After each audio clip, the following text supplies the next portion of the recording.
Hey, good morning, everybody. Scott Luton and Kevin L. Jackson with you here on Veteran Voices. Kevin, how we doing? Hey, man, I don't know. Is it spring yet? Well, don't They're rush it. talking Don't about rush it. 15. It's supposed to be 15 degrees here in the DC area this week, man. That's too cold. Well, I can't say it's 15 degrees here in Metro Atlanta, but it has certainly been in the 20s and 30s. I don't know about you, but I've been embracing this brisk weather. We've had a lot of hotter, more humid weather. So, but Yeah. 15, you're right. I can't get behind 15. But you know what's going to warm you up, Kevin? See what I'm doing here? You know what's going to warm you up? Yeah. Outstanding conversations, fiery conversations with the movers and shakers across the industry, just like today's conversation. We've got a big Oh, interview man. coming up with a Yes. groundbreaking dynamo, right? Oh, I tell you, this is something I've been just waiting for. I know we've been working to try to get her on the show since last year. We've been working, but her schedule is so tight, and the audience will find out why during this interview. Agreed. We've been twisting her agent's arm for quite some time, but hey, she's here now, here on Veteran Voices. Folks, let me tease this a little bit. Amongst other things that Kevin's mentioning that our guest is up to, our guest was the first Black female combat pilot here in the U.S. That is incredible. Just wait to hear a story about that. So, Kevin, again, Yeah. only the movers and shakers here on Veteran Voices, right? Yeah, one thing I wanted to highlight, the first Black female combat pilot, okay, period. Wow. And I tell you, she she is gutsy, and you'll learn why as we talk to her about her Love it. career. Love it. Looking forward to it. Hey, really quick, though, before we get to introduce our guest and get to the discussion, I want to share a quick programming note. So this program is part of the Supply Chain Now family of programming, and today's show is conducted in a partnership with our friends at Vets 2 Industry. You can learn more about this very powerful nonprofit that's serving so many folks at vets2, the numeral 2, industry.org. Okay, so Kevin, I'm going to introduce our guest today. You buckled up and ready to go? Oh yes, let's go, man. All right, 2 thumbs up. Here we go. So our guest is a best-selling author and in-demand keynote speaker. She's an incredibly successful coach and entrepreneur. As Kevin said, she's a gutsy Marine that served 2 tours of duty in Iraq. So join me in welcoming Vernice Flygirl Armor. What's up? Yeah, Vernice. You know what? yes. This. It's time to level it up, baby. You know what I'm saying? Man. Let's do it. All right, so now we're gonna get sued by the big attorneys across the music industry. But hey, No, that's not you. That's not me. And it was less than 10 seconds, so there's no infringement. That, she has a legal Vernice. degree too. No. And isn't this for educational purposes? That's right. Educational purposes. And you had no idea I was going to do that, so I didn't. they can come after me. But I'm learning, Vernice, as we spent our pre-show conversation, expect the unexpected with Flygirl here. So, Vernice, I am tickled that you're here. We had to work through your schedule, which was a beast, but that really belies the fact of all the different projects and all the cool things you're doing out in the industry, right? You know what? Life is crazy and hectic out here. And honestly, the reason my schedule was so tough to get on is because I've prioritized family time and connection time and not overloading my freaking calendar like I used to pre-COVID. So Yeah. I think Well that's said. real right there. You know, someone told me once that you determine what's important to you by reviewing your calendar and your checkbook. And, it's really true. It is really true. So I love how you prioritize things and prioritize the important things there. Yeah, when I look at it, and I had no idea we were going to go this direction, especially so quickly, but when I think about my philosophy in life, there have been literally billions of souls on the planet, right? Yeah. All of us who are here right now 150 years from now, we will not be here unless some cryogenics thing is invented that all of regular normal people can take advantage of.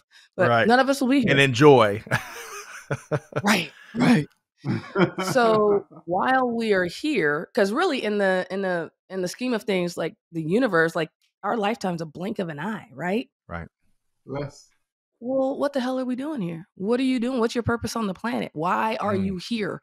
And I guarantee it's not just to go to work 8, 9, 10, 12 hours, right? Right.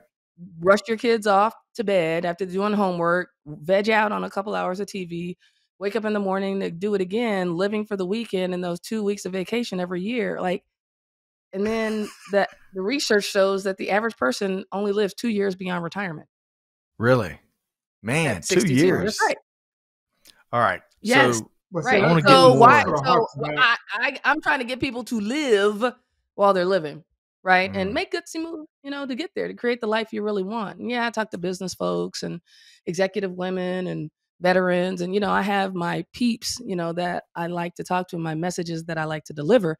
But at the end of the day, my goal is an epic, amazing, adventurous, juicy life. Love it. All right. So I'm going to ask you a question, but Kevin, you got something. And it all begins and ends with supply chain. But it's all about being consequential or delivering something consequential to society. Right. And that was something that we discussed last week on Martin Luther King Day, Junior Day. That's right. That is right. And that was, that stopped a lot of folks in their tracks when Kevin was talking about being consequential and actively making that decision. But I want to get more into your philosophy as we get into this interview. But before we get there, Vernice, I really enjoyed our pre-show conversation. We should have recorded that and release that as a podcast because your personality. We can talk about it again. You asked about my dog, who you just saw walk that dog, way. food, Violet. Music, family, sports, you name it. Baby Rays. Let's get to know, before we get into your record-setting military career and entrepreneurial ventures and you name it, let's get to know you a little bit better. So tell us where you grew up, and let's talk about your upbringing a little bit, about what was important to your upbringing. So where'd you grow up? Well, do you want to talk about the exciting part of how I grew up or the regular, like Wikipedia boring stuff? The exciting stuff, no doubt. That's like a trick question, right? Like, both of them come together to create Vernice, right? That's right. Oh, that's right. We're going to blow it up. So born in Chicago. Parents got divorced when I was 3, right? Mom got remarried. We moved out to Cali, grew up there till I was 4 years old, moved to Memphis, graduated high school there. And, I'll be honest, when I was growing up in Memphis is an older town. It's for adults, right? When you think of Memphis, you think of Beale Street and blues and the barbecue and beer and bourbon and all that stuff. Everything we just named is for people over 21. So when I was growing up, I was like, I am blowing this popsicle stand. I am never coming back. And of course, I came back and visited my first 2 weekends away at college. Then that really cured me when my dad was like, I expect the dishes to be washed. When I was like, what? I don't live here anymore. I'm out of here. Love it. Love it. But, very... And I was just talking about this earlier, but I haven't really spoken about this much, I think, in the public domain. When I grew up in California, I lived in an all-white neighborhood. There were maybe, I think, 3 Black kids in my school. There were a lot of Hispanics, a lot of Asians, a lot of white, but not a lot of Blacks, right? Then in 4th grade, think about it. The way I speak is already developed, accent, all that kind of stuff. So in 4th grade, I moved to Memphis, which is a different kind of town. And the neighborhood my grandmother lived in was the first historically Black, huge community of home ownership. Like Dr. King was assassinated at the Lorraine Motel, which was like less than 10 minutes from my grandmother's home, right?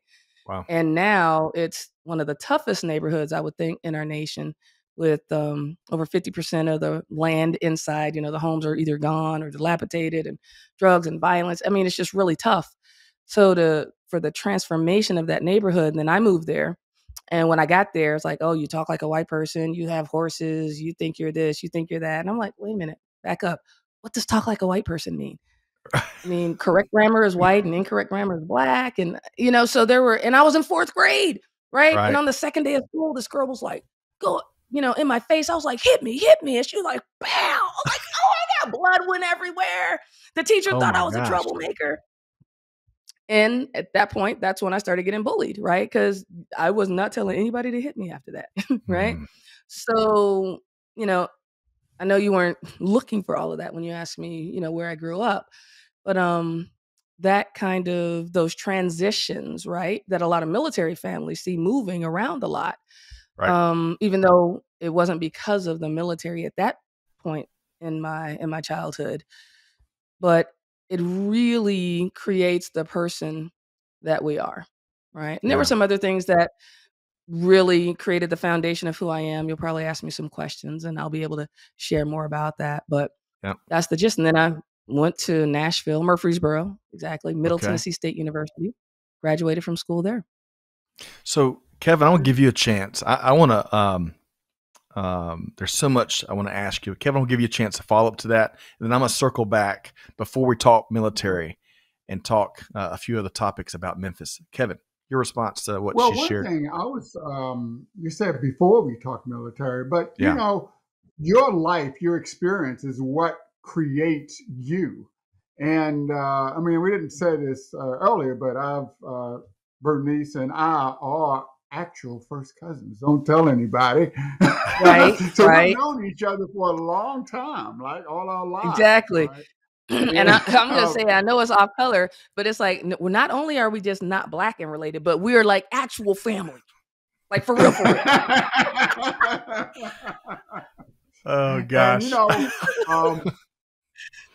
so you're talking about how moving and these changes really affect you. But your father, my Uncle Clarence, I mean, he was in the military. How did that affect your growing up? Was he strict when you grew up? Was he loose? What did that do to you? How did that set you off, so to speak? So was he strict when we grew up? The answer is, well, first, let me show you this picture right here. For the folks that are looking at it on the web. Oh, man, awesome. About here. Like, look at that picture. He has such a baby face right there, doesn't he? Yeah.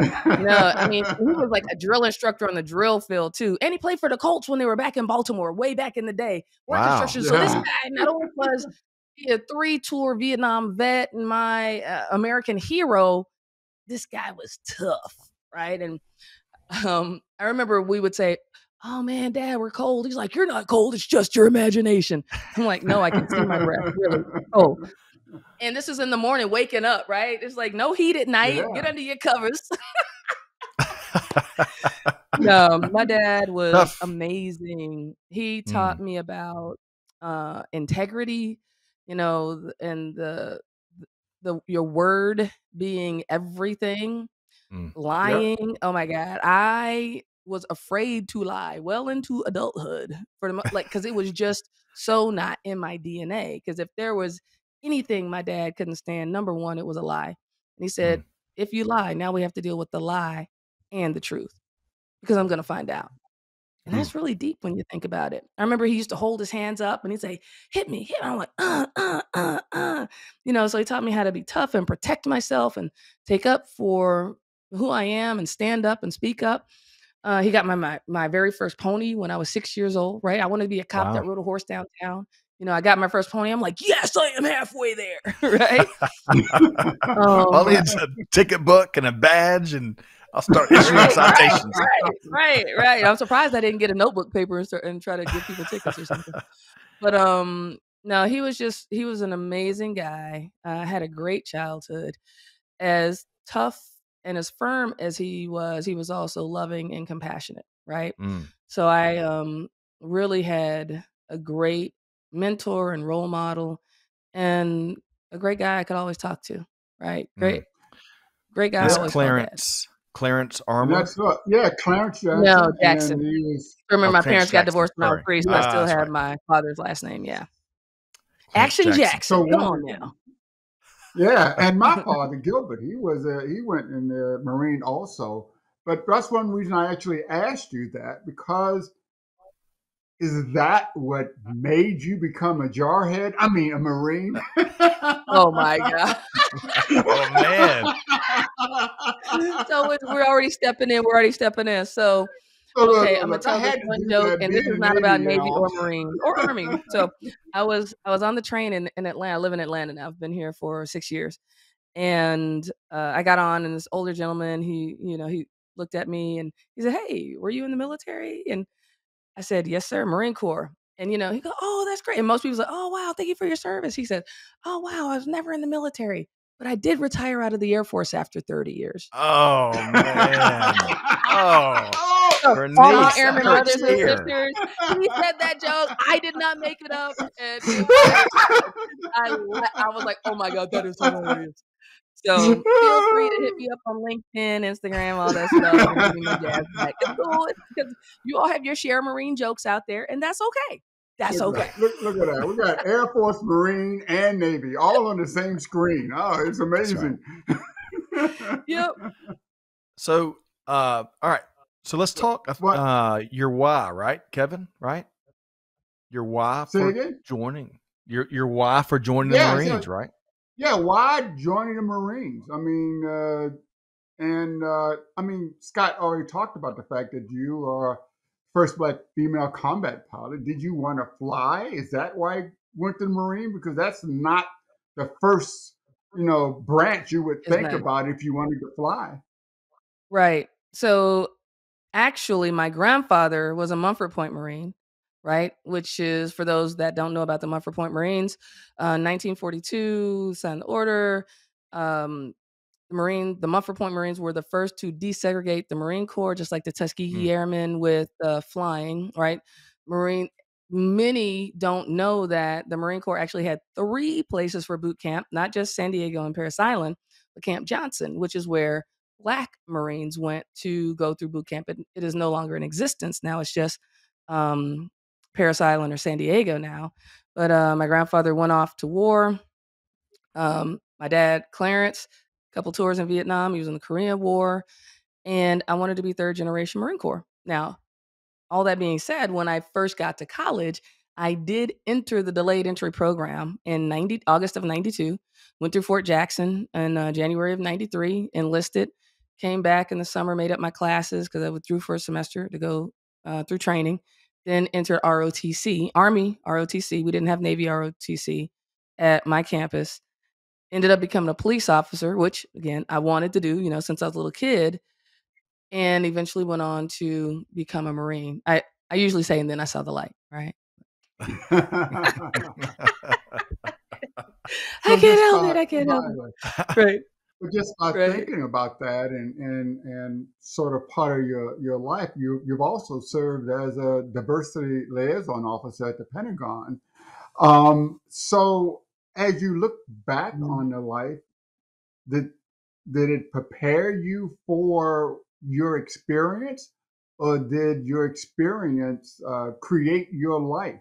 What are the eureka moments in your role as a diversity officer, as a Marine, as a Mhm. pilot that you would share with business leaders today? Because we have these issues in business when it comes to diversity, when it comes to Yeah. not lying. I mean, we have a big problem with people with fake resumes. mm.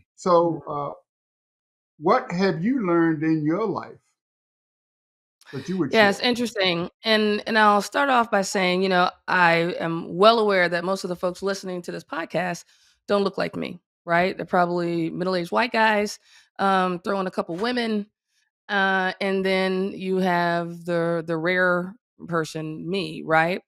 And the one thing that I've learned, no matter where I lived as a kid, as an adult, being a cop, in the military, now being an entrepreneur, is that, at the end of the day, even when you look at politics and Republican and Democrat or third party, whatever, at the end of the day, we all want to have a great life in a great country, right? Mm. Now, we might disagree on how we get there and what that looks like, But at the end of the day, I believe that's what we all have in our hearts to create. And when I became a diversity officer, I'll be honest, I had no idea about the world of diversity.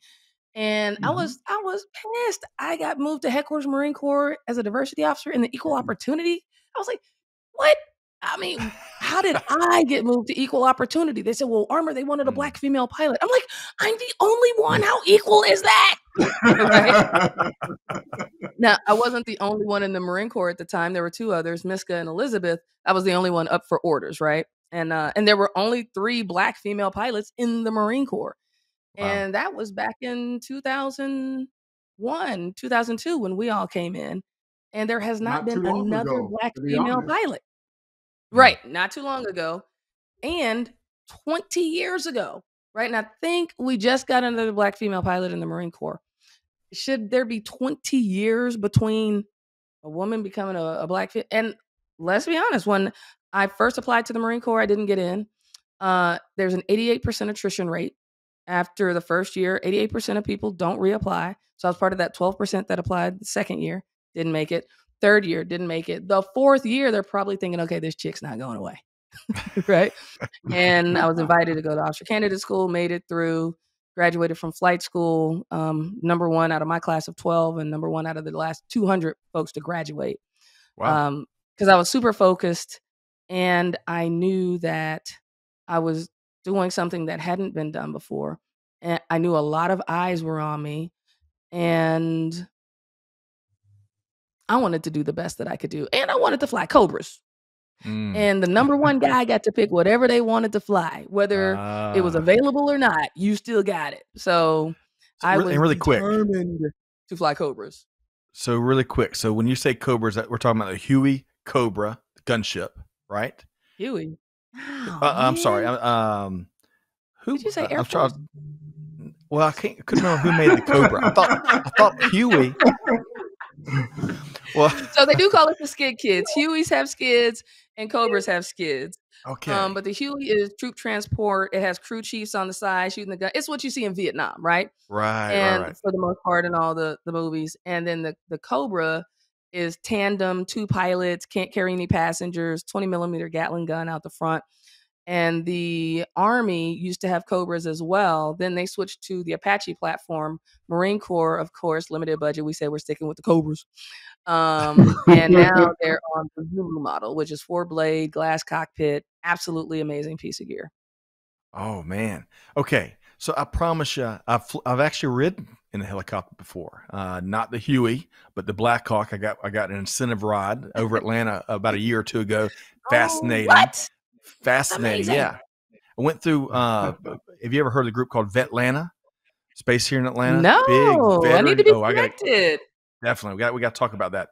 Well, all right. So talk to me for a second, if I can nerd out just for a second. And with both of y'all are pilots and y'all have had experiences that an overwhelming majority of others will not have. So flying that Cobra, especially that, a vehicle built for combat, right? It's been serving in the military for quite some time. To be the pilot and to lead that powerful platform into talk to us about that. What was that like? Your first mission? Just how fulfilling and rewarding was that?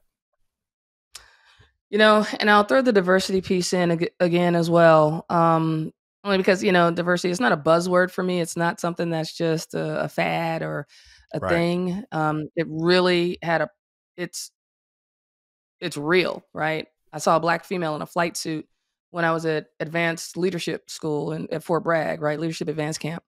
And it planted a seed. And because of seeing that woman, I chose to be a pilot. When I finally made it, first in the Marine Corps, then we go to war. My very first mission, it's night, clouds at 300 feet, couldn't see the moon, tank, oil fires everywhere, Hulk's on fire. And as we were getting closer to the border between Kuwait and Iraq, I was in the lead aircraft, and I remember saying 3, 2, 1, we're in Iraq. Wow. And there was complete silence, and you could have heard a pin drop over the radio. And we were not in contact with base anymore because we were too far away. We weren't in contact with friendlies yet because we hadn't located them. And I could feel my body oozing back into the armor of the seat because that was the only armor on the aircraft, on the entire aircraft. And if we got shot down, no one would know where we were and no one would even be looking for us for another couple hours, right? Wow.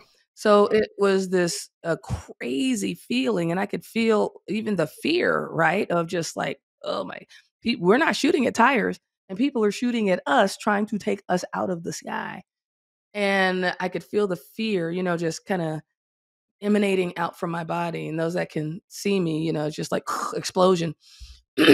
And I remember the why, right, to protect the soldiers and Marines on the ground. And I could feel it, the energy come back in and focus like a finely tuned laser burning through steel, right? And I think that can happen to us in life where things get overwhelming. COVID, what we've all been through over these last couple of years, and everybody's hoping 2022 isn't a three-peat, right? And at a certain point, you have to collect yourself, reassess, then reinvent. Actually reimagine first, right? Reassess, where am I? Reimagine, what do I want to create? Reinvent, create a new plan. Reinvigorate. Oh my God, I felt like I was been sitting in the same chair for like 2 years now, right? In front of this screen doing Zooms and webinars and all this virtual stuff.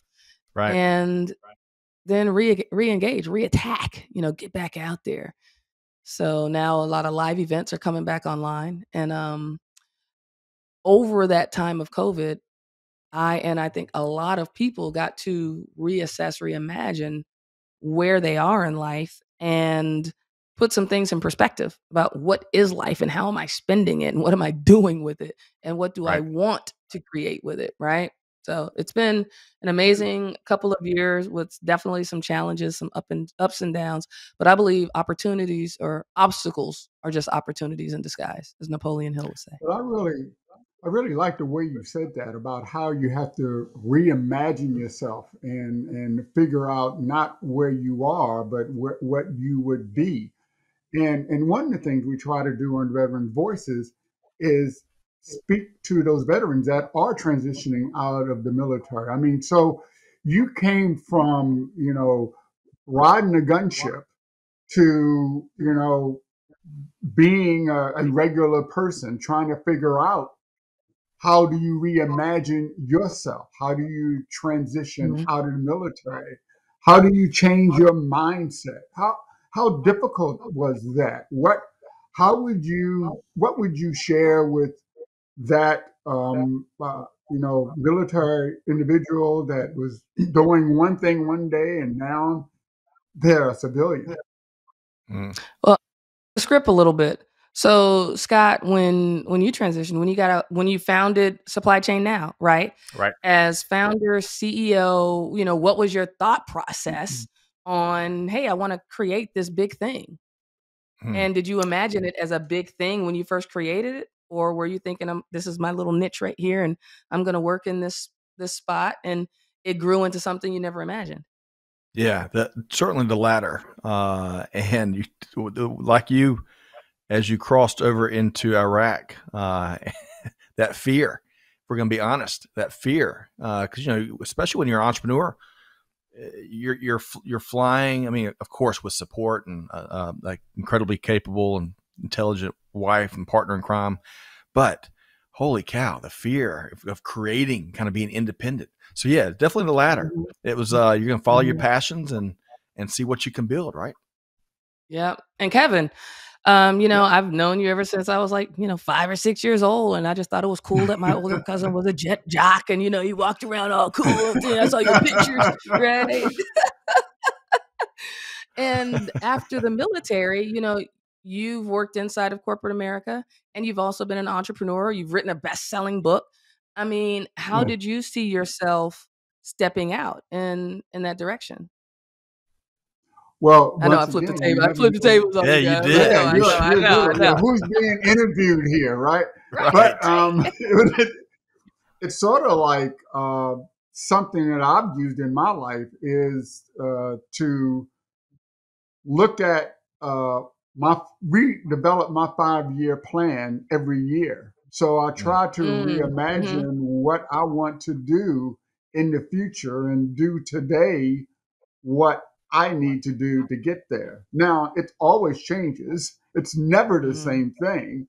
And the destination is never what I've envisioned to be 5 years ago. But it also allows me to understand, accept, and work through change. But when you were going to step out and be a consultant, like, That was scary. what were your right? So I mean, and I'm talking to, so it doesn't matter white, black, Hispanic, Asian, male, female. I mean, we're human, right? And fear. Even you go back to cavemen, they had a fear of survival, right? And you got to kill Yeah. the whatever saber-toothed tiger, you know, that Pterodactyl. That's the same thing as fear of right. being able to pay your mortgage. Right. Pay the car note on my Velociraptor. Yes, there's some days I'd rather face that Velociraptor than try to tackle that mortgage bill for being in right. Look, refinance rates are low. So what I would say to that is the gutsy move, right? In your gut, you know it's right. It takes guts to do it, but you got to take action. And that's the thing the three of us have in common. And especially if you've been, I was in the military for 14 years, 5 years Army Reserves, 9-year active duty Marine Corps, right? 14 years. And now to get an active duty retirement, I would have had to have done 11 more years. Right. So people say, oh, why'd you get out? Like 11 more years, right? 11 years is a long time. And that would have been a whole lot of deployments. Plus, I had this mission in mind already. And you're either 100% Marine or because you're not doing a whole lot of stuff outside of being a Marine, right? And when I looked at making that move, I remember the 3-star general called me in his office, and it was General Coleman. And he said, why should I let you out of my Marine Corps? And I said, well, sir, this is what I want to do and why. And a big part of it was diversity front, right? Where I wanted to show a woman and a minority in a science, a STEM field, and a combat arms field to give that access and exposure. When I saw that woman, it planted a seed. I'd never thought about being a pilot before that. And actually, my battle buddy, young white female, was on an aviation contract. And I was like, Black people don't fly. Which is not the truth, right? Tuskegee Airmen, Bessie Coleman, Willa Brown. The legacy is long and large, but it's about access and exposure. Your cousin. Which is, go ahead, yeah. Your cousin also flew. Thank you. Right. I love it. That's right. Oh no, my Black God. people don't fly. Look. Right. I know. It's so crazy. It's like not until something is just in your face. But tell me, you know, with supply chain now and the services that you provide, you talk to different clients and different folks, and like something has to be so in their face. And they're like, oh, wow, I didn't really think about that. So you're giving them the access and exposure in a different way where, you know, it's like this can be your solution. It just doesn't have to be a solution for someone else. This, whatever solution set you give them, right? This can absolutely work for you. So that access and exposure is huge. And what I call the gutsy move. In your gut, you know, it's right. It takes guts to do it, but there's a catch. You gotta take action. If you don't take action, it wasn't lip a gutsy move. It's just a gutsy thought. That's right. And gutsy thoughts don't get our ports moving again. No, they don't. Right? They don't pay bills. They don't. That's right. They don't do any of that stuff. So let me ask you. They definitely don't pay bills.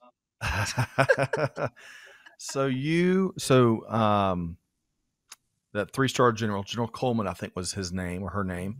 Yep. They let you out of the Marines. What year did you transition to the private sector, I guess?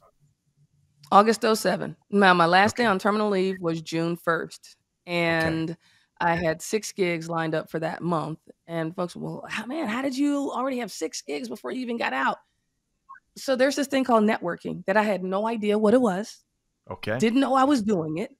But networking, and this is for folks who are transitioning, like this is so key, right? Because we all hear about network, got to network.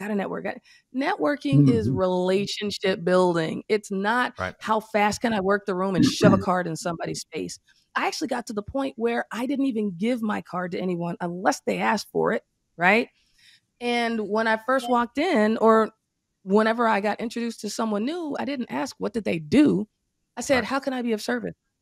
Then people would look at me like, oh, Because here we are walking around, quote unquote, networking, trying to meet our needs, our aims. Like there's an objective, hopefully, that you have. And then someone asks how they can help you meet your objective. And you're like deer in the headlights, right? So that desire to be of service really paid huge dividends, because people, when you care, they just show up in a different way. It's not a what can I get, but it's a, what can I give, and you're automatically going to get back. I think that's one thing that people in the military don't recognize, the importance of relationship and the importance of the network. And when you are in the military, you have to pay attention to those relationships and that network, because that is really what's going to grease your skids for transitioning into the other world, because it's not another world. It's the same world. It's the same relationships. It's the same network. So that brings up another good point, right? So how are people meeting? How are military service members who are still on active duty, how are they meeting people outside of the military? Or, are you maintaining the connections to the folks who have already transitioned out? So when you're transitioning, you can be in contact with them, right? But also, what are your extracurricular activities? What are you getting involved in, 3-5 years before you get out? Like you said, Kev, to grease the skids, to make an easier transition. So you already know folks, hopefully in the area that you want to go into. And I'll urge you to really put some thought into it.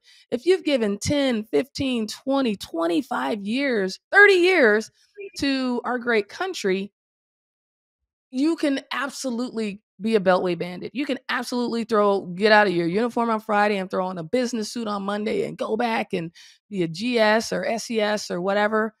And I would encourage you, what do you really want to do? Like, what do you really want to do? If you had 20 million bucks in the bank and you could do anything and you were guaranteed not to fail, what would you do? Oh, man. And if your answer is different from what you're getting ready to do or what you're doing, why is it different? And why are you settling? Like, why are you not going for it? Even on a part-time basis, a side hustle basis, like how, because your life is what you create. Period. End of story. And we're not here long. That's that reinventing aspect. Right. Because it's safe, right? It's safe. It's I remember, so once I got in the Marine Corps, folks started asking me to speak for their units and like a scholarship luncheon and be a part of the women's mentoring program and speak to the enlisted women. And it was really cool. When I got back from Iraq, my dad asked me to speak for a school, and I'm like, wow, I was in my dress blues and looking good and slim and trim, and these kids are looking up to me. I was like, this is, I will always do this. This will be a part of my community give back, right? And at the time, I thought of myself as a motivational speaker. Now it's inspirational leadership, right? Because motivation, that's external, that's outside stuff. I want to light the pilot light on the inside, get people on fire where they can keep their light lit, right? And I wanted to go to FBI, DEA, ATF, CIA, something like that. I always thought it'd be cool to be a spy. Or I was thinking about being a physical therapist, becoming a doctor. And I said, and if speaking ever blows up, I'll do it full time. But it's like, how did I even know about speaking being a career? I was at a conference, again, access and exposure. I was at a conference, 2,500 people there. It was a corporate STEM, Women of Color and Technology Awards, right? And so all the top Fortune 500, a lot of them were there. And this woman or whoever was up on stage speaking. And I said, oh, wait a minute. You mean they get paid for that? New dream was born, right? New pilot light on. Right. And at one of those conferences, I was walking down the halls after a breakout session, and I just spoke at my table. It was like maybe 8 women at my table. So this is not speaking to the whole room, just my table. And a couple women walked up and said, oh my God, we're so inspired. We're all going for our plan A. I was like, that's great. And then inside I was thinking, holy crap, I inspired them to go for their plan A and I'm not even going for mine. Wow. And in that moment, because I've been waiting for a sign, when am I going to get out? When am I going to get out? When is the right time to make a move? When am I going to get, everybody plays with that. When is the time if they're not looking at that 20-year mark, right? Right. And So at that conference, I made up my mind. And the whole rest of the conference, I went around telling everybody I was getting out, including the generals that were there. I do not recommend that exit strategy to everyone. But I came back, I turned in my papers. They were approved for me to resign my commission within 30 days. I had 6 months before I went on terminal leave on June 1st. August 7th, 2007 was my last day in. And how I really got that jump start was just telling people what I wanted to do. And when people know what you want to do, they can show up to help you. But if you just try to squirrel it away, keep it secret, and you're just like, boom, I just want to get there first, and then everybody can see what I've done. That Folks can't work with that. Right. That's a tough road right there, because you're just trying to do it all by yourself. And there's not anything you did by yourself in the military. Nothing. Like it was team all the way. So businesses, as an entrepreneur, books, honorary doctorates, all the different things. You've been involved in so much since you exited, since evidently you had that epiphany and exited the Marines. What's been what's one of your favorites? What's one of your favorite things that you've done since leaving the military? And then I want to talk about some of your advisory roles. Ooh, okay. I am absolutely, well, I'll say it this way. I was reading Golf Magazine. That's the first clue. I'm reading a golf magazine. I was reading Golf Magazine. And the article title said, "How do you know if you're obsessed or addicted to golf?" I was like, oh, that's good. What if it's both? I rediscovered golf, right? In the military, I really didn't play at all. I played a good bit before I went in, lived in Phoenix for a little while. And as an entrepreneur, it was work. And then after a couple of years, I was like, wait a minute, I am just working myself to death. And I'm just flying into these cities and flying out and going here and going. I'm not spending any time. I'm going to these great destinations. I'm not enjoying anything. It's like, what do I love to do? And play golf and ski or / snowboard. I wanted to learn how to do that. So the golfing became my summer sport, which is also now my winter sport, because I go to Orlando, Miami, and Tampa a lot in the winter time. Okay. And my goal was to play 25 rounds of golf on business. Wow. And it has been so much fun. So in my first life, I was a cop. In my second life, I was a Marine. In my third life, I'm an entrepreneur. And in my fourth life, I am going to be on the Masters Tour. Money and practice, right? Money and practice. That's all you need. I love it. So, all right, one quick follow-up, and Kevin, I want you to comment on some of what you're hearing here before we get into some of the other businesses that are looking for that look regularly to Vernice's expertise and perspective. What is one of your favorite golf courses you've been able to play? Ooh, I think. Just one. Do I have to just say one? Can I say two? Sure. Two. Oh, you got man, it. You're right. I got a list. You're right. Because I actually went to Scotland. And I played the old course. I played Darnock. I played Carnoustie. Yeah. So I've also played Torrey Pines. I've played Pinehurst. Man, that was such a hard question, I know. It's really addicted. Like, favorite out of even just that list. And that's just what? How many? Like 7 courses right there. It's really like when I went to Monterey and somebody asked me, "Hey, we're going to go play at Pebble Beach." Oh God. Okay, I think hands down my favorite course was Pinehurst number 2.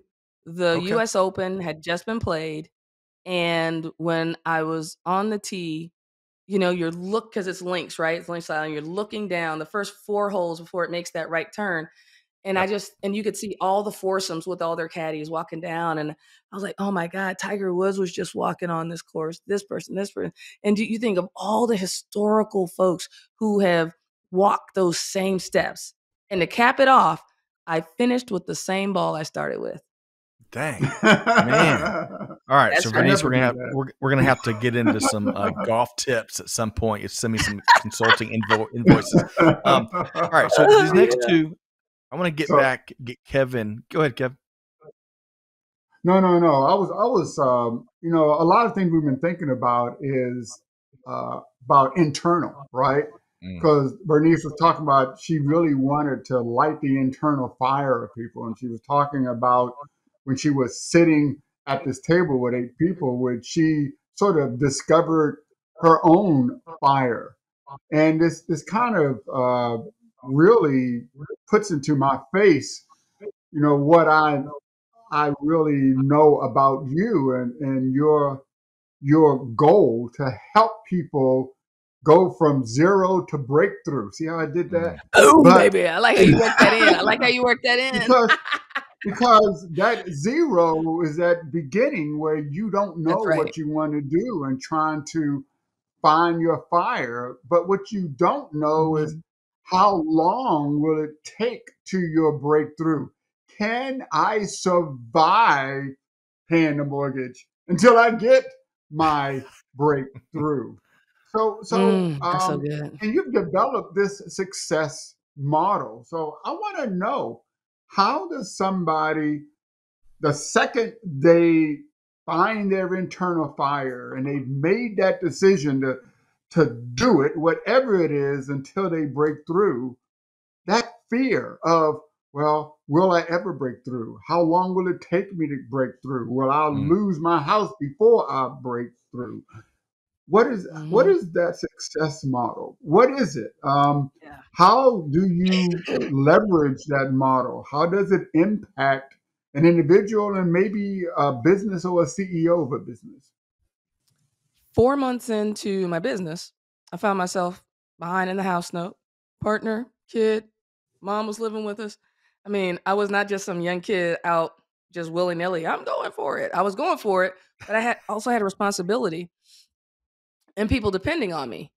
And that conference that I said I was, getting out and I was telling everybody. Right. Well, when I did that, there were a lot of folks that said, "Hey, we want to bring you in." And I was like, "Okay, great." And again, I knew nothing about networking, getting people's information and all of that stuff, right? And at that point, this was mid-October, the end of October, actually, because the conference was November 2nd, 3rd, 4th. And it was coming up. And it was too late to buy a ticket because it was like a week, right? It was Tuesday. I woke up in the morning. It's a Wednesday morning. I'll never forget. And I'm pacing back and forth in my bathrobe. Okay. And I just finished reading the book Blink by Malcolm Gladwell. And I was like, in that book, he said the mere act of smiling shifts the physiology in your body. I was like, all right, I got to smile. It was not exactly a smile. I was showing a lot of teeth, but it wasn't exactly a smile. And, the Marine and cop in me said, all right, you got to follow it up with action. So made a couple calls and I ended up talking to Larry. And I said, well, things aren't going all that great. And this ended up being more of an associate call. And he said, well, a friend of mine is having a thing on Thursday down in Durham. You could come down halfway, hit the conference the next morning, spend the night, shower up, get ready. And, what ran through my mind was, okay, I don't know where I'd stay. I'd have to sleep in my truck. Don't know what I'd eat. And I definitely don't have registration for the conference. Again, the gutsy move, right? The voice would not go away. It's that voice doesn't let you go to sleep at night, wakes you up in the morning, that voice, right? Now, some people have multiple voices. That's right. It's when you can't shake. So I decided to go down. Right. It's not all bad. And I'm standing there in my suit, right? And this guy, conference organizer, walks up. He was, "Oh, Captain Armor, we didn't know you were coming." I'm thinking, neither did I. He said, "Hey, we had a speaker fallout. Do you mind filling in? And don't worry, we got your conference registration in your hotel."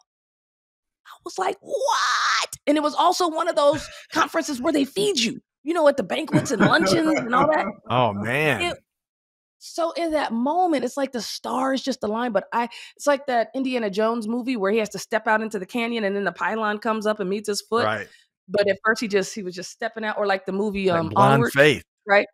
Yeah. Yes, Faith. absolutely. Faith. And within 30 days, I had checks in my business checking account from companies like Bank of America and Boeing Airplanes, right? And that year, within another 8 months, so 12 months total, from August to August, my company broke $100,000, $136,000 to be exact, right? More money than I'd ever made in my life. And 4 months into it, I was a month, month behind in my house note. Within 4 years, my business broke 7 figures.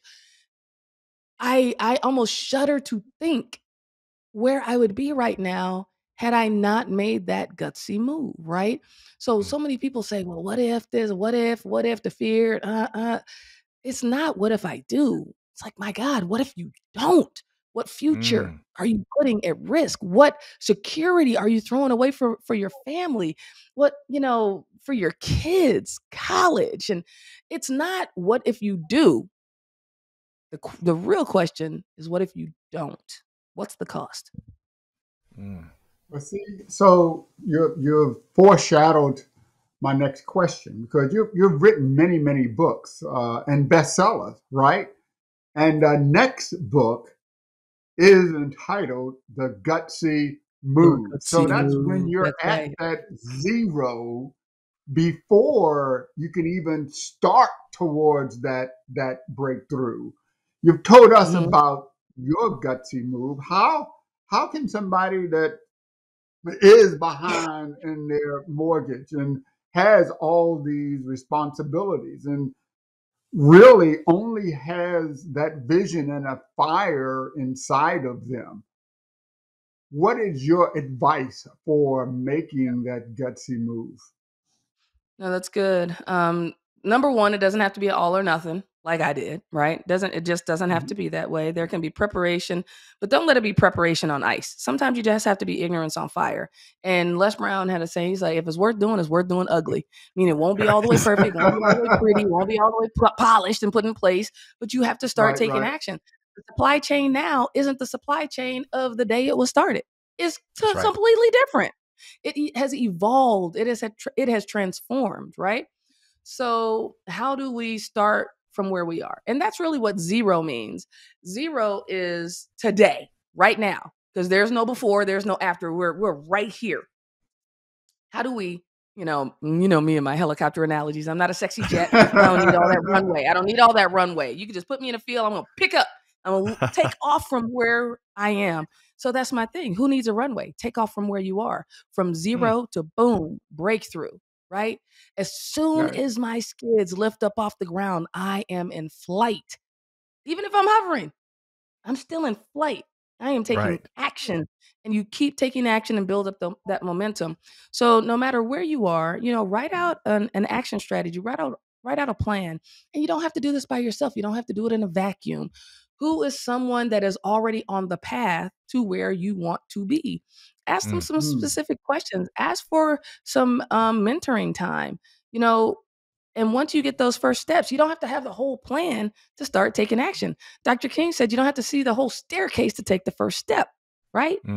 You take the first step, and the next, and the next, and the next. The secret sauce, folks, is let me say it this way. There are only 2 ways to succeed. The first time, or again, or again, or again, or again. Secret sauce is in the reattack. Reattack. And it's not once a failure, again, once again, you highlight the value of your relationships and your network. You don't need to do it alone. Another stat. Most women-owned businesses do not make over $50,000 a year. Now, I know most folks on this podcast probably hasn't even heard that stat before. But most women-owned businesses don't make over $50,000. Why is that? Because they try to do it all themselves. Oh, well, they won't do it like I would do it, or I could do it myself. Because think about it, a lot of women are moms and they take care of the household, and they don't have a sister wife. They have to do it all themselves. And women are, we also know about Title IX and a lot of women in sports and stuff. They didn't grow up in sports like young girls of today are. So that teamwork aspect hasn't necessarily always been there, right? Right. But the team is the very thing that's going to allow you to go farther. So have a personal advisory board, right? It's a lot easier for 100 people to carry a log than one. And when you're bouncing, when as an entrepreneur out now, when I'm making my marketing materials or looking at this, looking at that, I don't come up with it by myself in a vacuum, you're going to be sitting there forever. I actually reach out to previous clients, whether it's an organization or an executive women I've coached, right? I work with executive women in STEM and tech that want to climb in leadership and be the leader of divisions and enterprises. So they have to have allies, because if a promotion is up and folks are sitting around that table and no one at that table looks like her, well, who's speaking for it? I mean, Right. you have to have allies that don't look like you too, right? So let me just say that. Sponsors, champions, but even if you're the average white guy, Scott, not that I'm calling you average by any means, right? But you hadn't seen my golf game, Vernice. Hey, we're gonna play. I'm gonna see it. I'm gonna see it. Let's do it. Are you here in Atlanta? I really like that. I said I really I'm on the like fringe of Metro Atlanta, so we'll definitely get connected. We'll have you. In fact, we'll have to have you in our in-personal. We're out in Walton County, so we're halfway to Athens. We're on the fringe of that. Was it 26 counties that make up the Metro Atlanta area? But we've got our in-person studio. We'll have you in. Maybe we'll do that. Do something in person. Maybe have Kevin fly down, and then we'll all go out and break bread and play golf. Kevin, you were going to say something before. You were going to say something, Kevin? Well, I know we're probably gone over a lot of time, so I really appreciate you, Vernice, staying with us a little bit. But I just wanted to end up by saying, I think what you're telling me is that gutsy move. In order to make that gutsy move, you also have to have your network. You have to have your relationships, and you have to believe in yourself. So I really appreciate that. Yeah. Well said. So much here. So, gosh, usually I take 17 pages of notes on these things. I think I've got closer to 30 with one Vernice Flygirl armor. Really, you're transcribing the whole thing. There is so much. In fact, including going back to, I think you said it was the Mumford Point Marines. I'd never heard that story. And I've heard a lot of military history stories and veteran stories. So I'm gonna look that up and learn more about that. All right. Please do. And we didn't even get to so much that you're up to. I'm glad we tackled the book with the business. I mean, you're on Forbes School of Business and Technology Board of Advisors, the Comcast, NBC Universal Joint Diversity Council. We didn't talk about Flygirl Construction or is it VAI Consulting and Training, right? Yep, that's the speaking and coaching. Yeah. Well, so how folks can connect on LinkedIn? LinkedIn is, of course, primary, right? Then, of course, there's Instagram for more personal communication, or Twitter. Email flygirl@vernicearmor.com. Don't forget to use, just like Under Armour, but Vernice Armor. And I feel like I'm easily accessible. And if you know of an organization that would love to hear more of this message, or have me in as a keynote speaker, or you want more of a conversation that leads to some aspects of consulting, I would love to connect. However, I can be of service. Gosh, you bring so much to the table, Vernice, and you do so in such a engaging and I don't know. I mean, I probably laughed, I don't know, about 50 times a day. I mean, really, you can learn while you enjoy. You can be challenged while you enjoy. You can be developed and reimagining and reinventing yourself, learning from you while you kind of enjoy the process. And that's not always, we can all probably speak to, that's not always the case. That is not always the case. Huge thanks, Kevin. I'm gonna get, before I wrap up our time here with Vernice, I'll give you the last word, and then me and you will close. Can I say one thing real quick? Yeah, please, sure. Vernice. I forget, there's a resource if folks are really struggling or not struggling, they just want to get clear on their gutsy move. I have what I call the ultimate action guide for creating, your gutsy move. And they can go to getclearwithflygirl.com. Getclearwithflygirl.com. And maybe you can put that in the description of the podcast as well. So folks can get that easily. But that's just whether it's for you or someone you know or your kids, whatever. I just want that information to be out there, because I think if more people really went for a fulfilling, amazing life, too many folks, friends, colleagues, got the wife or the husband, the kids, the car, the picket fence, and they're like, "Geez, is this all there is?" Like, there's just something, right? They're missing. Right. Right. So how do we go for it? And how do we get that fulfilling life? All right, I love cousin. that. Well, Get yeah, clear with I'm going to say flygirl.com. that, Kevin. yeah, you're absolutely right. But that long laundry list of things that you have to care about, you have to start about caring about yourself, understanding and stoking that fire that's inside of you. Because if you don't stoke that fire into a flame, all those other things will go away. Mm. That's true. So So true. thank you That very is much for giving us that vision of how to make the gutsy move.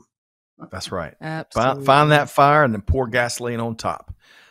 So really very appreciative of Vernice of your time here today. We've been chatting with author, speaker, coach, entrepreneur, in demand, on the move, the mover and shaker, Vernice Flygirl Armor. Thank you so much, Vernice. Thank you so much. I really appreciate your time, and we look forward to Appreciate you reconnecting all. in person soon. Honor to be of service. Stay gutsy. Awesome. Awesome. Oh, Kevin, All man, right. I am Oh, so that was glad. awesome. There's so much there. I mean, regardless of what season of life, to our listeners, if you're, still in the military and you're preparing for your transition or preparing for your retirement, or if you're already out and you're kind of working your way through the, the professional journey, or if you're facing life's challenges, whatever. Gosh, Vernice just showed up with I'll call it a helicopter pallet load of practical tools, tips, been there, done that, challenging folks to think different and reimagine and reinvent their path forward. Your final word, Kevin. Sure. One thing that she said that really envisions that gutsy move, right? And you only get that from a helicopter pilot, right? Even, once you take off, you're flying, right? And even if you're just hovering, you're taking action.